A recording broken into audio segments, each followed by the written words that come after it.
Hi, it's Benjamin Douglas Ray with another edition of Sustainable Cannabis TV. I'm here with Nisha. How are you today? I'm doing great. How are you? Good. I'm doing well, thanks.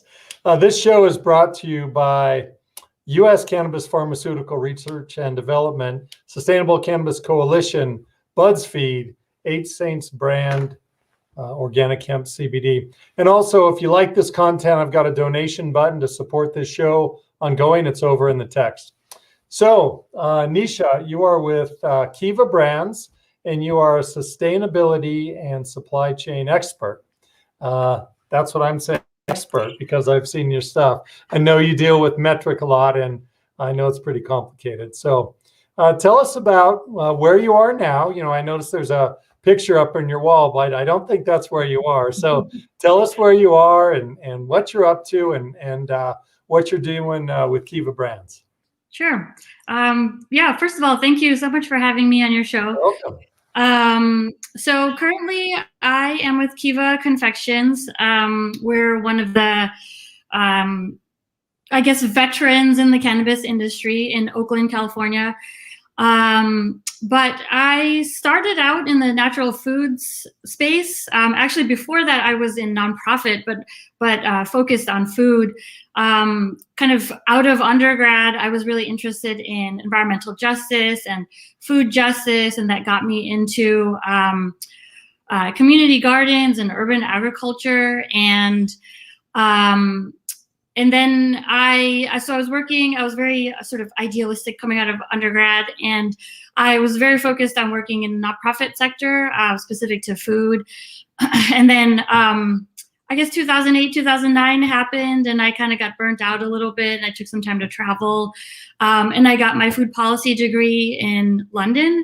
And through that, I got really interested in sustainable supply chains and operations, and the sort of social entrepreneur, mission-driven natural food side, and got into the kind of the for-profit industry for natural foods.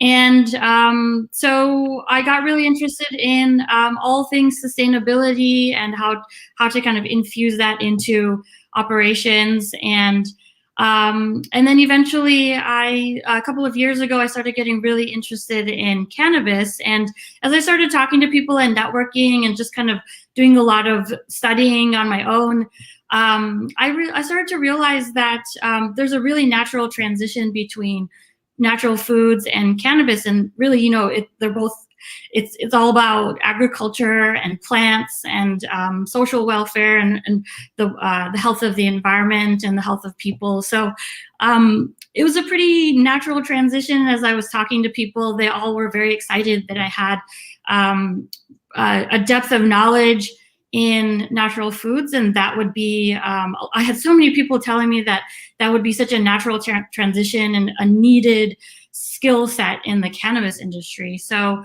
yeah, I worked briefly at a co-manufacturing facility, a consumer packaged goods, basically, manufacturing facility in cannabis in Richmond, California. And then I got into Kiva, and I've been working on the supply chain and operations side, and recently that transition into compliance, which is really, really important in the cannabis industry, as we know. Yeah. Oh, yeah, for sure. Can you talk to me about food justice, that term? What is that? That's what you said. Yeah, it has to do a lot with social justice, environmental justice, you know, kind of food at the center of everything that we think about. I mean, I don't know if I've ever met a person who doesn't talk or think about food multiple times a day. Yeah. But you know, it's very similar to cannabis in that, you know, Black and brown folks, especially in this country, have been negatively affected by our food systems, and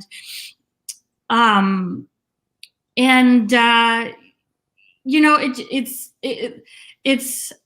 we have a problem with obesity, and you would think that has to do with overconsumption, but really, you know, it's about food access. There's a lot to do with that, and the way our food system is built in this country, it really doesn't benefit everyone equally, and that's where the food justice aspect comes in.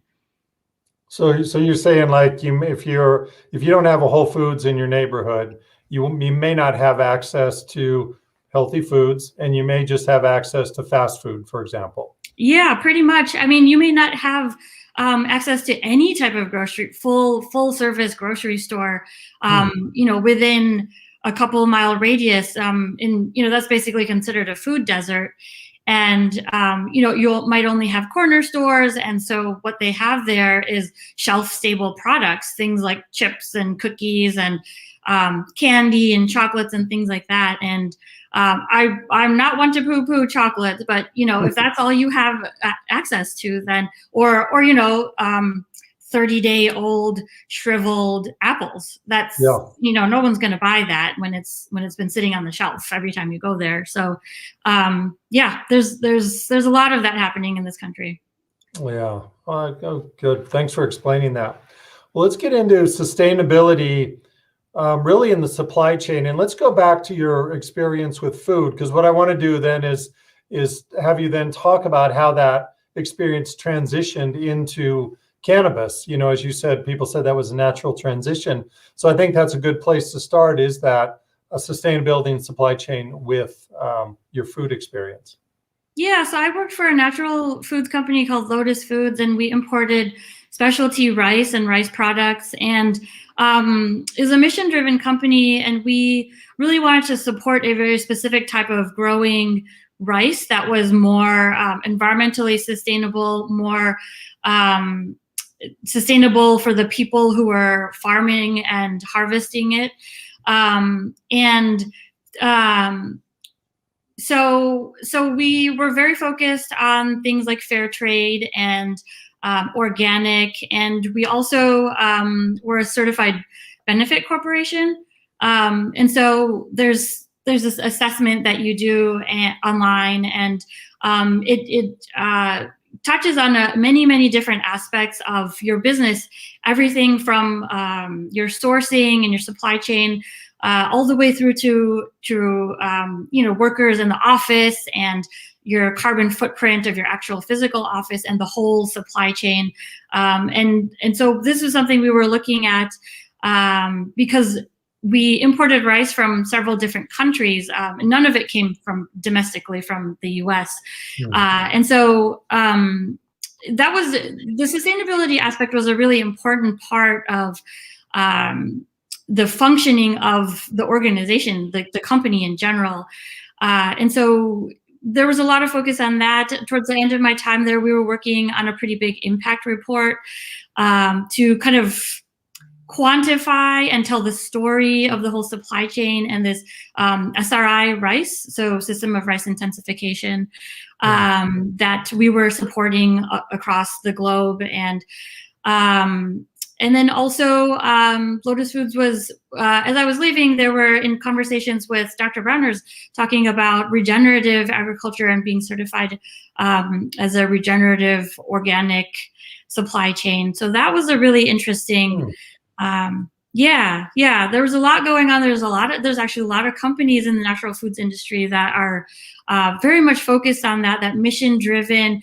It's very, something that the consumer is starting to demand, or has been demanding for years now. And lots of companies are responding to that. And focusing on many different parts of their supply chain rather than just, the sourcing of their product. It becomes a much bigger conversation, and it requires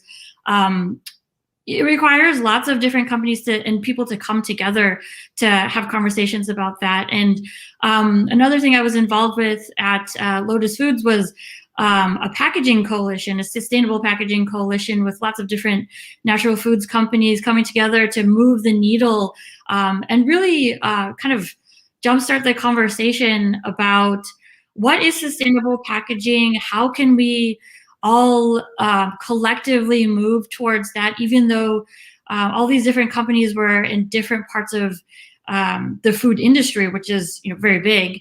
But together, how could we work together and work with companies and support them that are really focused on sustainable packaging, and kind of and addressing this fire hose of plastics that's going out into the environment. And it's a real uphill battle, but there's some companies that are making real strides and making a real effort, and collectively we can move the needle a lot faster, still slowly, I think, because it is plastics, it's a big industry. It's also a mindset, changing a whole mindset. And we can talk about post-consumer waste, plastic, or we can talk about recyclable plastic, but at the end of the day, it's still plastic. And looking for alternatives, or no packaging at all. Right. Most sustainable packaging, no packaging. That's one of the main charges of this, how the show started, was to reduce packaging waste. And from my perspective, there is a lot going on with bioplastics and reduce, but no plastic is probably the best way to not have packaging waste. So I'm excited to see the new things coming in that regard. But that, it seems like that experience, with your B Corp stuff was really beneficial. Can you explain a little bit about, if you're certified as a B Corp, what are the benefits of that as a corporation? Yeah, so it's it's another marketing tool. You can put the B on your next to your organic and your fair trade and sustainable, all these little bugs that you have on your packaging. You can add this to that, and it's a community. It's actually a global community of all different kinds of companies and organizations, everything from real estate to shoe manufacturers to, of course, natural foods. And it's a good community to share best practices and to gain resources and just communicate and just, sometimes commiserate about the things that you're really working towards and perhaps struggling with, but things that are very important to your organization and your company, and moving the needle forward and collectively working together to really make sustainability at the core of doing business. Yeah, so those are the main benefits that I saw to being a benefit corporation. That's great. Yeah. So when earlier you said that you got interested in cannabis, and then you said, it was recommended that would be a good transition. So tell me about how you got interested in cannabis, and then what that transition was when you went from food into cannabis. Yeah, I mean, I really just kind of looked around and saw that the adult use cannabis industry was coming out of the dark, basically. It was transitioning from medical to adult use, and I wasn't really even sure if that's something that I wanted to do, and I just kind of got plugged in. I searched on the internet for different events and just showed up and had conversations with people and said, hey, I'm kind of interested. This is my background, and what do you think? And some of the veterans, some of the people who've been around for obviously a lot longer than I had, they gave me a lot of positive feedback. And I think also as a woman of color, I think getting involved in the industry is really important to provide another perspective, and not just from the point of view of the food industry and operations, but just generally as a woman and woman of color.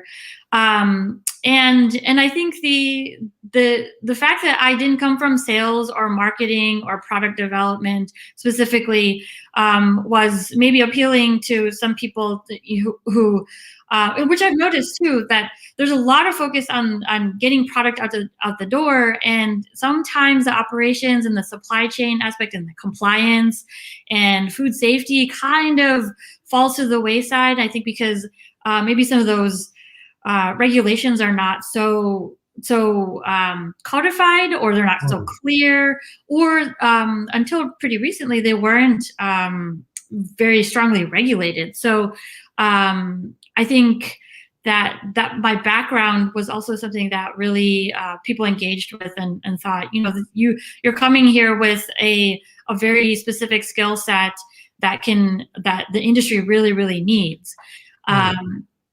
So yeah, and I just kept doing that, and I just kept learning more and more, and I felt like for me it was just a very easy transition. It just made a lot of sense.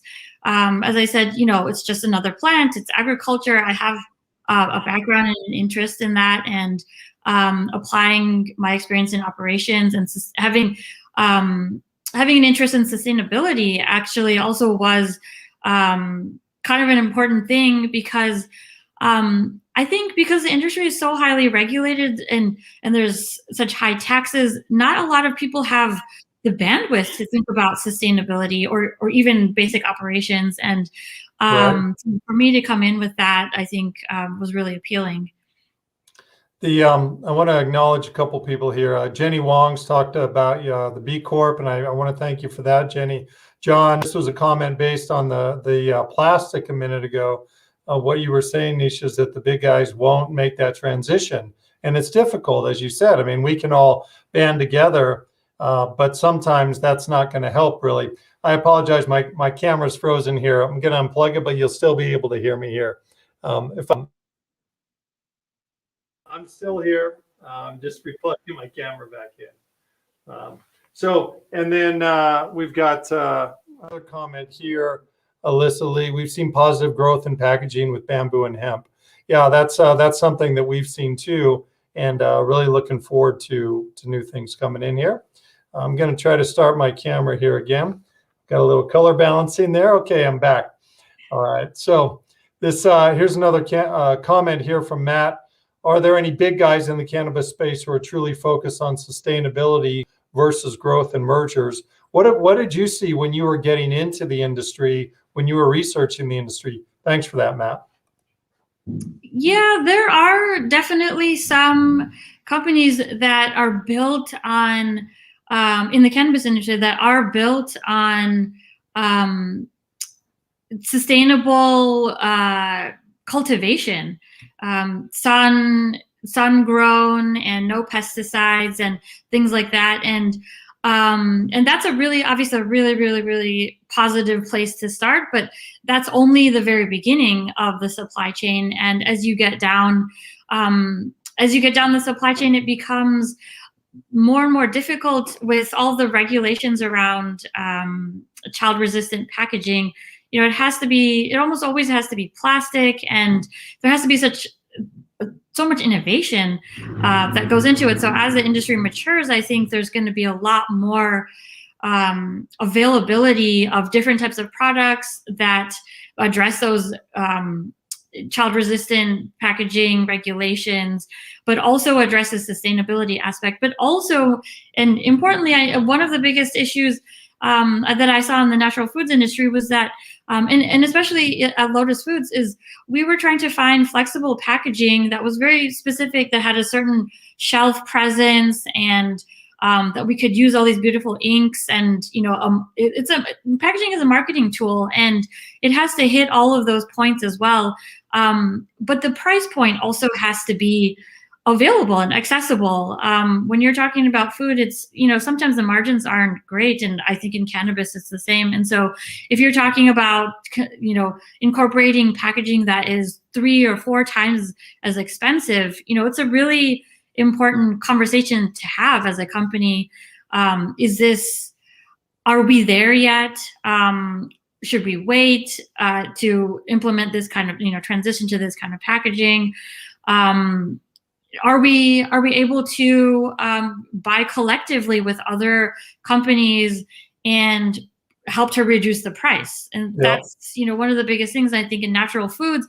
If we can get some of the Annies or the Amy's or the Dr. Browners to really lean into packaging that's sustainable, then they can buy in such high quantities that they can help us all bring down the price, and it'll become more accessible and then more widely used. That's I know you've commented on a lot of these shows, and that's one of the major debates here. And I really posed this question to a lot of the users, and on LinkedIn, I did a question, do cannabis users really care about sustainability, or do the companies? And, I had over 100 comments, both sides, about yes and no. And what would the price be? Are cannabis users, well, will they pay more? Will they not pay more? Who should absorb the cost? And so for me, it is about price and availability to the consumer. So if we're able to be innovative and cut the price, so to me, disruption means half the price of what the counterparts would be. If we're able to be innovative, it's not possible yet. But once we do that, then we won't have to educate the consumer that it's better. And it's just something that they will buy cannabis products, or any products for that matter, that are made out of sustainable materials, namely paper, in my opinion, is the best thing, because it's light, it folds up. If it has to ship, it can be sourced locally. Paper, hemp, other bioplastics are, I think, where we're going to see a lot of movement there. So I want to then move into kind of something that you just said there about the whole supply chain. So you were saying that there are the grows that just start with kind of the sun, but really in your experience, you deal a lot with sourcing, procurement, logistics, distribution, compliance, all of that. And so how do you see sustainability in all of those areas, or are they in those areas? Yeah, I mean, it's really interesting. I went from working in a very global supply chain. So thinking about bringing product over from China and India, and bringing it from overseas, and you would think that's a huge carbon emitter, but it really shipping overseas is actually not that. It doesn't have that huge of an environmental impact, and sometimes shipping product from one end of the country to the other in a truck is, or on a train, it's probably more environmentally friendly. But going from a hugely global supply chain all the way to an extremely local supply chain by nature in cannabis in California, it's a really interesting transition. I don't know that I know that a lot of natural foods companies that focus globally, they've done a lot of studies and analysis and data collection on their carbon footprint. I don't know that any cannabis companies have really dived into that. I'm sure there are some out there, but I don't know that it's really that much of a concern for people, because for leadership and organizations, because again, there are so many other rules and regulations and compliance and taxes and everything else that you pile onto cannabis. And I think that's an important place to start. Where are we right now? What kind of footprint do we have currently? And then be able to go into that and see where can we actually reduce our impact on the environment. I think that first step is something that we need to do first, to know what's the lay of the land as it is right now. And then where can we have the most impact, or where's the low-hanging fruit, that if we just switch from this kind of transportation truck, or if we get a bigger vehicle to transport our product from Northern California to Southern California, what kind of impact is that going to have? And approaching it in that sense of like, where can we have an impact? Where is it important to have an impact? Where is it available for us to make a change to have an impact? I think the focus on packaging is really prevalent because it's an obvious place that we can make some transitions and put some energy into to reduce the impact of our industry on the environment. That's a really good point about the distances traveled, because when we would make packages, we've got some factories in Ningbo, and customers would say, well, I want North American. But why? Because it was just assumed that the carbon footprint was higher when you shipped across the ocean.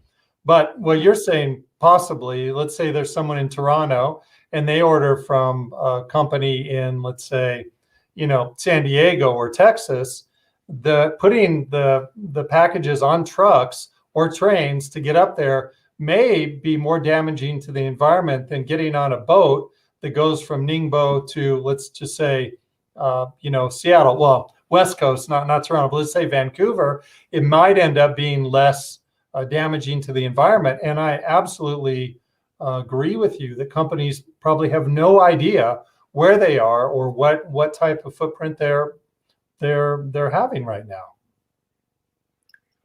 Yeah, definitely. We need to know where we're starting from. How can we make any changes if we really don't know where we are? Mm-hmm. Yeah. Here's a couple comments here that I want to bring up. Jenny, how does that work? Cannabis crossing state lines? Packaging. Packaging is what we were talking about, not the cannabis itself, but the packaging. Question here from Ian: how can we reduce our carbon footprint in our grow first, then products used for grows like pots, etc.? Then are we growing with good intention, and are the growers harboring good vibes when growing? And then packaging. Packaging, I believe, will change radically sooner within the next 3 to 5 years to bring your own packaging. I absolutely, Ian. I mean, we've been talking about that on this show for a while, and yeah, that's absolutely right. Is that there will be, we're following the craft beer industry, where you can take a growler in and you can get that filled at a brew pub, but it just has to be that you have to have a distribution license or a MIPS license with a retail license at the same time. So do you see that coming, Nisha, at all? I sure hope so. I think I've also, been privy to some of the conversations in the cannabis industry about packaging, and I think there's so much innovation, and I think it's just a matter of time before we are able to produce packaging that hits all the points that are important to the packaging producers, the companies that are buying the packaging, and the consumer. I think that the consumer, I've seen in the natural foods industry, the consumer has pushed the conversation so much in the last, 10, 15, 20 years. That's why we have such a focus on clean products, clean food, sourcing, animal welfare, human welfare, environmental welfare. Those are all things